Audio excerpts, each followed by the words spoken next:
Hello guys, welcome back to another video. आप सभी का स्वागत है आपके अपने सीजी जॉब स्टॉल चैनल पर। तो चलिए वैकेंसी की बात करते हैं। ये वैकेंसी आपका कार्यालय मुख्य चिकित्सा एवं स्वास्थ्य अधिकारी जिला बलौदाबाजार भाटापारा के लिए आपका वैकेंसी आउट हुआ है। इसमें आपका विभिन्न पदों की वैकेंसी हुई है। छत्तीसगढ़ कोई भी कैंडिडेट अप्लाई कर सकते हैं। सीधी भर्ती के माध्यम से होगा, कोई एग्जाम नहीं होगा आपका। परसेंट बेस पे आपको सिलेक्शन लिया जाना है। ऑफलाइन मोड में आवेदन करना है। कैसे कहाँ करना है, वीडियो का एंड तक देखिए, आपको पूरा डिटेल मिलने वाला है। और इसमें 8 पास आउट से लेकर के ग्रेजुएट तक की वैकेंसी है। तो वीडियो को एंड तक देखिएगा, आपको पूरा डिटेल पता चलेगा। और इसको जिस भी कैंडिडेट को जरूरत होगी इन तक वीडियो को जरूर शेयर कीजिएगा। और ऐसे लेटेस्ट अपडेट पाने के लिए हमारे चैनल को सब्सक्राइब रखें, क्योंकि यहाँ पर सबसे लेटेस्ट सबसे ऑथेंटिक वीडियो अपलोड की जाती है another to other YouTube channel. और हमारे यूट्यूब के कम्युनिटी सेक्शन को भी जरूर से चेकआउट कीजिएगा। वहाँ पर आपको प्राइवेट जॉब और छत्तीसगढ़ से रिलेटेड बहुत सारे अपडेट वहाँ पर देखने को मिल जाएगा। और हमारे टेलीग्राम पर ज्वाइन हो जाइए। कई ऐसी वैकेंसी रहती है जिसको मैं वीडियो ना बना के डायरेक्ट आपको टेलीग्राम पे दे देता हूँ, तो आपको वहीं से अपडेट मिल जाएगा। ठीक है, तो चलिए इसकी बात कर लेते हैं। यहाँ पर टेलीफोन नंबर दिया गया है। कुछ जो भी कैंडिडेट को कुछ डाउट होता है तो इस नंबर पे ऑफिस टाइम में आप बिल्कुल आप बेहिचक इस नंबर पे आप कांटेक्ट कर सकते हो। ठीक है, और छत्तीसगढ़ के मूल निवासी से आवेदन मंगाया गया है। इस एड्रेस पे भेजना है आपको, कार्यालय मुख्य चिकित्सा एवं स्वास्थ्य अधिकारी जिला बलौदाबाजार। पिन नंबर आप नेट में देखिएगा बलौदाबाजार भाटापारा का, उसमें आप इसमें कर दीजिएगा। ठीक है, स्टार्टिंग डेट है 1/6/2023 से इसका स्टार्ट हो चुका है और 16/6/2023 तक रहेगा। शाम के 5 बजे तक केवल स्पीड पोस्ट या रजिस्टर्ड डाक के माध्यम से भेजा जाएगा, अन्य कोई माध्यम से स्वीकार नहीं किया जाएगा। चलिए बाकी और डिटेल देखते हैं। क्वालिफिकेशन कौन कौन सा है देख सकते हैं, और वैकेंसी कौन कौन सा है उसकी बात करेंगे। फर्स्ट बात करेंगे स्टाफ नर्स के लिए। कार्यक्रम रहेगा UHWC, 9 वैकेंसी है। सैलरी आपका 16,500 सैलरी रहेगा। क्वालिफिकेशन आपको BSc नर्सिंग मंगा है, ये नहीं तो आपको पोस्ट BSc नर्सिंग, 2 सेकेंड आपका जनरल नर्सिंग और मिडविफरी GNM में। उसके साथ आपको छत्तीसगढ़ नर्सिंग काउंसिल में रजिस्ट्रेशन होना चाहिए। ठीक है, जनरल में 5 है, अन्य पिछड़ा वर्ग में 2 है, अनुसूचित जाति में 1 है, अनुसूचित जनजाति में 1 है। ठीक है, टोटल 9 पदों के लिए आपका वैकेंसी आउट हुआ है। सेकंड बात करेंगे MPW के लिए रहेगा। कार्यक्रम UHWC, रिक्त पद है 9, आपका 14,000 सैलरी रहेगा। इसमें आपको 10+2 मंगा है बायोलॉजी सब्जेक्ट के साथ, और एक साल का डिप्लोमा मंगा है मल्टीपर्पज़ वर्कर में। जो इस फील्ड में होंगे तो इनकी ये लैंग्वेज को समझ जाएंगे। ठीक है, मतलब 1 year diploma in multipurpose worker training, नहीं तो आपको equivalent training from the training centre recognised by the state government with the register in the Chhattisgarh paramedical council में। इसमें छत्तीसगढ़ पैरामेडिकल काउंसिल में आपका रजिस्ट्रेशन होना चाहिए, और आपके वह 1 साल का डिप्लोमा इन मल्टीपर्पज़ बहुत सारे काम के लिए आपको ट्रेनिंग होना चाहिए। ठीक है, इसमें जनरल में 5 वैकेंसी है, अन्य पिछड़ा वर्ग में 2 है, अनुसूचित जाति में 1 है, अनुसूचित जनजाति में 1 है। ठीक है, उसके बाद बात करेंगे जूनियर सेक्रेटरियल असिस्टेंट की रहेगा। कार्यक्रम से वही है, 9 वैकेंसी है, 12,000 सैलरी रहेगा। इसमें आपको 12 पास आउट रखा गया है और 1 साल का कंप्यूटर डिप्लोमा रखा गया है। 5 वैकेंसी है, 2 है अन्य पिछड़ा वर्ग में, जनरल में 5 है, 1 अनुसूचित जाति, अनुसूचित जनजाति में 1 है। उसके बाद क्लास 4 की बात करेंगे। प्रोग्राम से वही रहेगा, UHWC 10 वैकेंसी है, 10,000 सैलरी रहेगा, 10 पास आउट रखा गया है। 5 वैकेंसी है, जनरल में, OBC में आपका 2, ST/SC में 2 और 1 रखा गया है। ठीक है, चलिए इस वैकेंसी से रिलेटेड और इम्पॉर्टेंट पॉइंट की डिस्कस करते हैं। इस वेबसाइट पे अपडेटेड रहेगा कि जो भी अपडेट आएगा तो आपको इसी को देखते मिलेगा, कोई अन्य माध्यम नहीं रहेगा आपको कोई भी सूचना देने का। ठीक है, और आपको मेल, स्पीड पोस्ट या रजिस्टर्ड डाक के माध्यम से भेजना, मेल से भेजेंगे तो स्वीकार नहीं किया जाएगा। और यह नियुक्ति 15 वित्त आयोग के अधीन होगी आपकी, और आप इसमें 15 वित्त आयोग के अधीन होंगे। ठीक है, ध्यान रखिएगा। और यह नियुक्ति सुविधा आधार पर रहेगी और 1 वर्ष की रहेगी। अगर आपका काम अच्छा रहता है तो संतोषजनक पाया जाता है तो आपकी सुविधा सेवा अवधि में वृद्धि की जा सकेगी। ठीक है, और ये अधिकतम 5 वर्ष के लिए रखा गया है, तो 5 वर्ष तक ये आपका बढ़ जाएगा। ठीक है, और एक्सपीरियंस भी मिल जाएगा। चलिए बाकी डिटेल देखते हैं। इसमें कुछ छोटी छोटी इंपॉर्टेंट चीज़ आपको बहुत सारी है, तो उसको सभी को रीड करना बहुत इंपॉर्टेंट है। ठीक है, चलिए बाकी देखते हैं। आवेदन करने का तरीका कैसे करना है, आपको रजिस्टर या स्पीड पोस्ट करना है, अन्य कोई माध्यम स्वीकार नहीं किया जाएगा। सेकेंड है, आवेदन करने की अवधि है 1/6/2023 से लेकर के आपको 16/6/2023 शाम के 5 बजे तक आपको भेजना है। उससे पहले तक मूल प्रमाण पत्र का सत्यापन, आपका जितना भी डॉक्यूमेंट रहेगा सही को आपको सही से स्पष्ट रूप से अक्षरों में भर के अच्छे से सेल्फ अटैच करके आपको फॉर्म के साथ अटैच करके भेजना पड़ेगा। उसमें कोई त्रुटि नहीं होना चाहिए, ध्यान रखिएगा। 4th नंबर है आवेदन का परीक्षण। आवेदन का परीक्षण किया जाएगा जो आप भेजे रहेंगे उनका। उसके बाद आपको पात्र की सूची तैयार की जाएगी जो वेबसाइट पे आपको देखने को मिलेगा। ठीक है, और उसका दावा आपत्ति भी कर सकते हो, उसका भी टाइम और डेट दिया जाएगा आपको। ठीक है, फिर तो बात करेंगे पात्र जो कैंडिडेट होंगे उसकी सूची जारी करेंगे। ठीक है, देख सकते हैं यहाँ पर दस्तावेज सत्यापन के लिए जो पात्र हो जाएंगे उनके लिए रहेगा। कुल विज्ञापित पद की संख्या रहेगी और दस्तावेज सत्यापन तथा चयन के लिए जाने हेतु अभ्यर्थियों की संख्या रहेगी। इसमें 1 से 10 कुल विज्ञापित पदों की संख्या रहेगी, जिसमें आपको कुल विज्ञापित रिक्त पदों का 10 गुना दस्तावेज सत्यापन तथा चयन के लिए आपको संख्या रहेगी, ठीक है, कैंडिडेट की। 11 से 50 कुल विज्ञापित रिक्त पदों को 5 गुना बुलाया जाएगा और 50 से अधिक रहे तो कुल विज्ञापित रिक्त पदों का 3 गुना कैंडिडेट को बुलाया जाएगा, ठीक है, दस्तावेज सत्यापन और चयन के लिए। दावा आपत्ति कर सकते हो आप, आपका टाइम दिया जाएगा दावा आपत्ति के लिए निश्चित समय का, ठीक है, तो वेबसाइट पे अपडेट रहेगा, आपको उसी पर देखने को मिलेगा।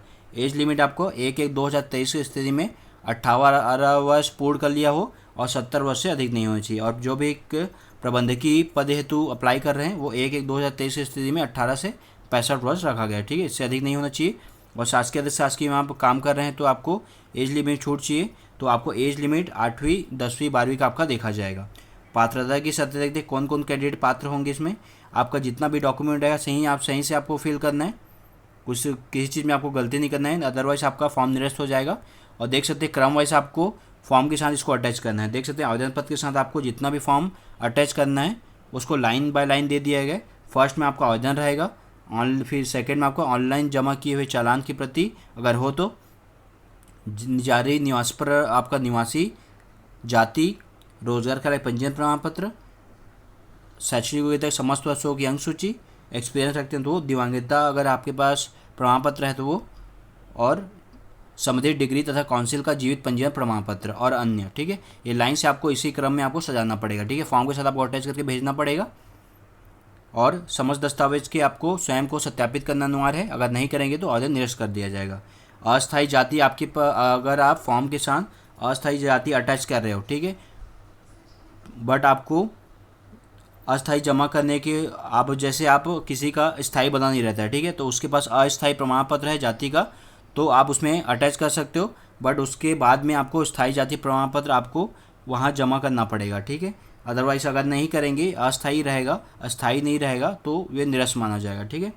और आपको रिसेंटली का अभी आपको फ़ोटो चिपकाना पड़ेगा, सेल्फ अटैच की खुद का, नहीं तो आपको राजपत्रित अधिकारी का, जो आपको सही लगे उसके हिसाब से आप साइन करा लीजिए, ठीक है। आवेदक को छत्तीसगढ़ राज्य का मूल निवासी होना अनिवार्य है, जिसके लिए आपको निवासी प्रमाण पत्र आपको दिखाना पड़ेगा, ठीक है। और शैक्षणिक योग्यता जिस संस्था से है उस संस्था को UGC AICTI संबंधित काउंसिल से मान्यता प्राप्त होना चाहिए। और देख सकते हैं समस्त आपका जो क्वालिफिकेशन है वो रेगुलर पोस्ट लिए होना चाहिए, किसी भी परिस्थिति में अनियमित या डिस्टेंस शैक्षणिक योग्यता मान्य नहीं किया जाएगा। और आवेदक का जिला रोजगार का पंजीयन होना चाहिए आपके पास, ठीक है, अगर पंजीयन नहीं होता है तो आप उस वैकेंसी के लिए अमान्य हो जाएंगे। जन्म तिथि का निर्धारण 8वीं 10वीं या 12वीं के हिसाब से होगा आपका। और आवेदन भरने की तिथि और आवेदन के समस्त आवश्यक प्रमाण पत्र जीवित होना चाहिए, इस डेट को कोई भी नहीं होना चाहिए, ठीक है। लिफाफे के ऊपर टॉप में आपको आपका नाम, आरक्षण का वर्ग और पद का नाम स्पष्ट रूप से आपको लिखना पड़ेगा। एक से अधिक आप पद के लिए आवेदन करना चाहते हैं तो आपको अलग अलग आवेदन करना पड़ेगा, एक में मान्य नहीं किया जाएगा। अनुभव और नियोक्ता का अनापत्ति प्रमाण पत्र भी देखेंगे यहाँ पर, देख सकते हैं अनुभव प्रमाण पत्र जिसका आपको शासकीय अधिशासकीय का लिया जाएगा और अन्य किसी संस्था से आपका मान्य नहीं किया जाएगा, ठीक है। शासकीय होना चाहिए, नहीं तो आपका अर्धशासकीय संस्था उपक्रम निगम मंडल का ही मान्य किया जाएगा, अन्य कोई मंडल आपका मान्य नहीं किया जाएगा, ठीक है। आवेदक का अनुभव प्रमाण पत्र के साथ आपको कार्यालय का नियुक्ति आदेश भी आपको अटैच करना पड़ेगा और कार्यालय का आदेश पत्र नहीं होने की स्थिति में अनुभव को अमान्य कर दिया जाएगा, ठीक है। तो आपको ये ध्यान रखिएगा, ये इंपॉर्टेंट है।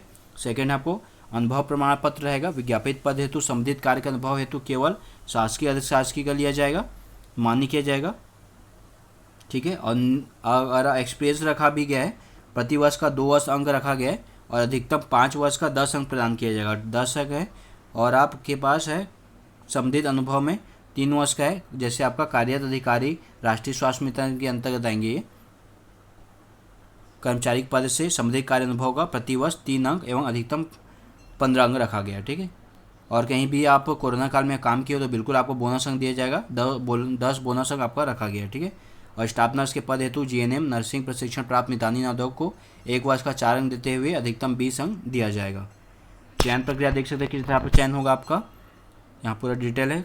फर्स्ट स्टाफ नर्स के लिए रहेगा आपका क्वालिफिकेशन का 85% अंक, एक्सपीरियंस का 10 अंक, 20 अंक, 15 अंक और कोविड-19 का 10 अंक। MPW के लिए आपका 12 के प्राप्तांक की तरफ से 40% अंक एवं तकनीकी शिक्षा की है 45%, और 10 और 15 अंक आपको एक्सपीरियंस रखा गया और 10 अंक आपका बोनस इसमें दिया जाएगा। जूनियर सेक्रेटरियल असिस्टेंट का रहेगा 12 के प्राप्तांक के प्रतिशत का 65% एवं कंप्यूटर डिप्लोमा का 20% अंक, और एक्सपीरियंस का 10 और 15 अंक, और कोविड का बोनस आपका 10 अंक दिया जाएगा। क्लास 4 के लिए रहेगा 10+2 का 85% अंक लिया जाएगा, 10 से 15 आपको एक्सपीरियंस का रखा गया और कोविड में आप किए हो तो उसका एक्स्ट्रा बोनस अंक। चलिए बाकी और डिटेल देखते हैं। इसके लिए आपको कोई भी यात्रा भत्ता नहीं दिया जाएगा। कैंडिडेट को चयन प्रक्रिया के किसी भी स्तर में उपस्थित होने के लिए किसी भी तरह का यात्रा भत्ता नहीं दिया जाएगा। ठीक है, वेबसाइट पे अपडेट है कि जो भी अपडेट आएगा आपको उसी को देखने को मिलेगा। चलिए बाकी और डिटेल देखते हैं। आपको अच्छे से फॉर्म फिल करना है, काट छाट नहीं करना है, आपको शुद्धता से उसमें आपको फिल करना है। और विज्ञापित संविदा पदों की संख्या में बैकलॉग शामिल है, और ये ध्यान रखिएगा, ये अभी इम्पोर्टेंट नहीं है। जब आपका चयन हो जाएगा तो सभी चयनित उम्मीदवारों को बॉन्ड भरना होगा कि वह अन्य जगह पर आवेदन करने के लिए संबंधित अधिकारी से अनापत्ति प्रमाण लेंगे। ठीक है, अगर कहीं भी आप ज्वाइन करेंगे तो आपको बॉन्ड साइन करना पड़ेगा कि आप कहीं भी ज्वाइन करेंगे तो आपको NOC लेना पड़ेगा वहाँ से। ठीक है, वही लिखा गया इसमें। और दस्तावेज सत्यापन के समय भी आपको वहाँ पर उपस्थित रहना है, और इसके आपको क्वालिफिकेशन और अनुभव और एक्स्ट्रा अंक जो बोनस है उसको मिला के मेरिट सूची बनाई जाएगी, और रिक्त पदों के अनुपात में कंडिका 5 के अनुसार उम्मीदवारों को डॉक्यूमेंट वेरिफिकेशन के लिए बुलाया जाएगा। 1 वर्ष के लिए रहेगी ये, वेटिंग लिस्ट भी रखा गया, 1 साल के लिए रहेगा ये। इसके बाद फॉर्म आ जाएगा, ये फॉर्म हमारे टेलीग्राम पे मिल जाएगा आपको, अदरवाइज वेबसाइट से भी निकाल सकते हो। ठीक है, नॉर्मली फॉर्म है। ठीक है, अगर आपको कोई भी डाउट होता है कमेंट बॉक्स में कमेंट कीजिएगा। तो चलिए आज के इतने, thank you so much watching, take care.